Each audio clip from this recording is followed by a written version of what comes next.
Aksi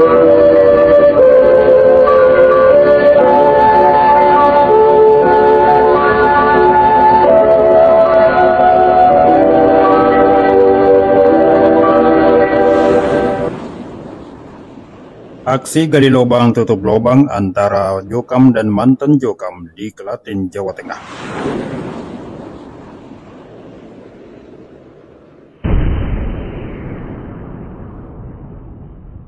Kejadian hari Minggu tanggal 12 Maret 2022 di Bayat, Klaten. Sahabat Hairil Anas TV, aksi saling klaim aset, saling rebutan masjid, dan konflik sengketa lahan antara warga LDII dengan mantan pengikutnya di berbagai daerah terus terjadi dari hari ke hari. Ini lubang yang sudah kita gali, sudah sekitar 12 lubang. Setiap saat redaksi Hairil Anas TV menerima laporan dari berbagai daerah mengenai aksi saling rebut, saling klaim, mulai dari Majenang, Cilacap, Yogyakarta, Waikasar, Maluku, Kalimantan, Sumatera, dan Jawa. Tapi insya Allah, ya semoga saja para pelakunya bisa ditemukan. Kali ini redaksi Hairil Anas TV kembali menerima laporan dari Meranggen, Desa Duku, Kecamatan Bayat, Kabupaten Klaten, Provinsi Jawa Tengah. Satu keluarga mantan warga LDII yang merupakan keluarga besar pengurus MUI Klaten kembali bersitegang dengan warga LDII di daerah tersebut. Ini gundukannya tanah aja masih. Pangkalnya bermula ketika mantan pengikut LDII itu sedang melakukan persiapan pembangunan asrama santri Taman Pendidikan Al-Quran yang bersebelahan dengan bangunan masjid milik warga LDII. Sebanyak 11 lubang galian cakar ayam seukuran 1 kali 1 kali 1,3 meter telah siap untuk digunakan sebagai lubang pondasi cakar ayam kolom pembangunan gedung asrama santri TPQ Muhibbul Ilmi. Namun, belum sempat dipasangi rangka besi untuk cor beton ketika lubang-lubang tersebut didapati telah tertimbun. Saksi mata menyebutkan beberapa hari sebelumnya, yakni pada Rabu 8 Maret 2023 ba'da asar, seorang pengurus Islam Jamaah LDII atau wakil imam kelompok Meranggen atas nama Sunaryono mendatangi dua orang yang sedang menggali lubang, yakni Mas Kuri dan Mas Huda. Sunaryono yang merupakan pengurus Islam Jamaah itu memerintahkan kepada kedua pekerja untuk menghentikan kegiatan mereka menggali lubang dengan alasan lahan tersebut dalam sengketa. Namun, kedua pekerja itu memilih terus melanjutkan aktivitasnya sebab mereka yakin lahan yang mereka kerjakan bukan lahan yang bermasalah. Lahan tersebut adalah milik Haji Subiakto. Subiakto adalah mantan pengurus Majelis Ulama Indonesia Klaten yang awalnya juga merupakan pembesar Lembaga Dakwah Islam Indonesia LDII, namun telah hijrah dan keluar dari kelompok berakidah takfiri itu. Pada Rabu malam, Sunaryono, sang pengurus Islam Jamaah LDII, mengajak sejumlah pengurus lainnya untuk menggelar musyawarah secara mendadak. Secara khusus, mereka dalam musyawarahnya membahas tentang yayasan dan tanah yayasan. Sunaryono tampak mendominasi pembicaraan dan secara menggebu-gebu mengajak peserta musyawarah untuk mempertahankan apa yang ia katakan sebagai hak milik jamaah.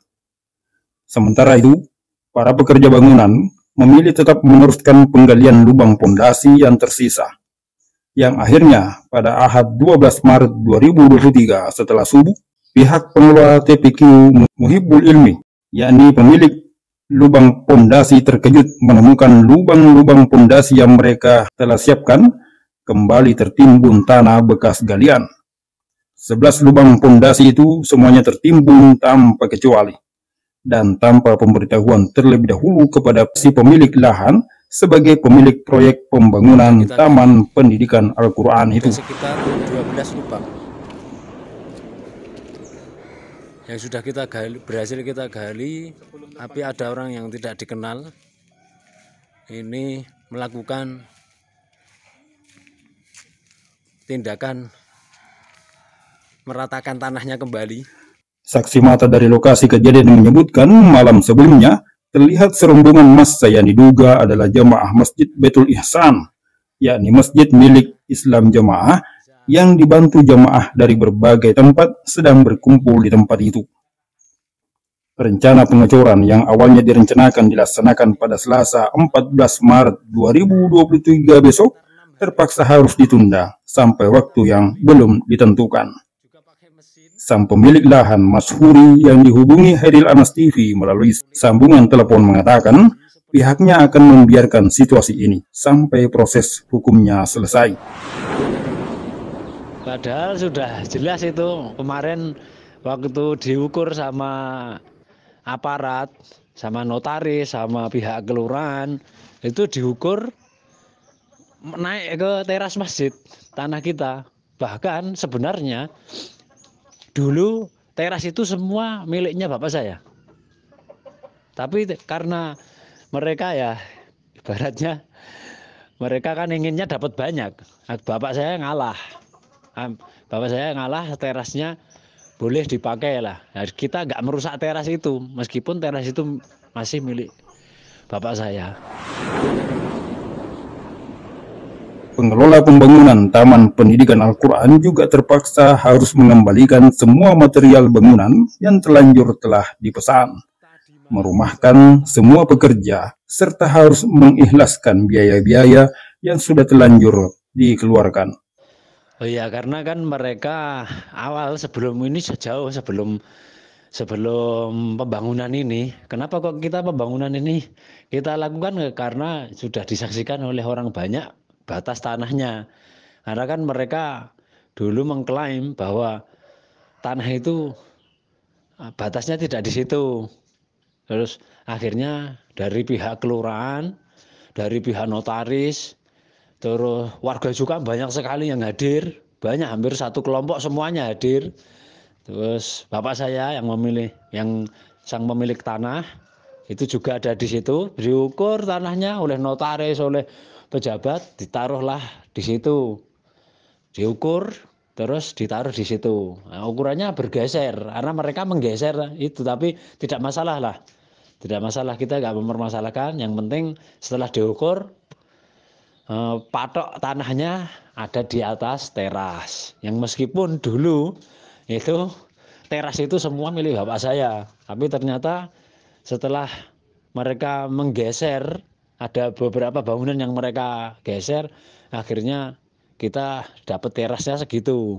Itu sudah disaksikan, sudah clear oleh aparat, oleh masyarakat, sudah clear. Karena permasalahan ini telah masuk ranah pidana, maka pihak pengelola Taman Pendidikan Al-Quran harus menyiapkan langkah-langkah hukum untuk terselesaikannya permasalahan ini dengan cepat, berhubung keberadaan asrama pondok menjadi kebutuhan para santri binaan. Informasi yang dihimpun Hairil Anas TV menyebutkan bahwa pihak warga LDI berusaha membangun opini di tengah masyarakat bahwa posisi mereka adalah mempertahankan masjid yang akan direbut. Mereka mengatur strategi dan kesepakatan yang menyebutkan bahwa mereka bergerak serentak secara sendiri-sendiri tanpa ada yang komandoi. Padahal yang terjadi sesungguhnya adalah pengelola Taman Pendidikan Al-Quran membangun gedung di atas lahan mereka sendiri tanpa mengambil lahan masjid milik warga LDI sedikit pun. Bahkan teras masjid milik warga LDI lah yang telah melewati batas sejak dahulu.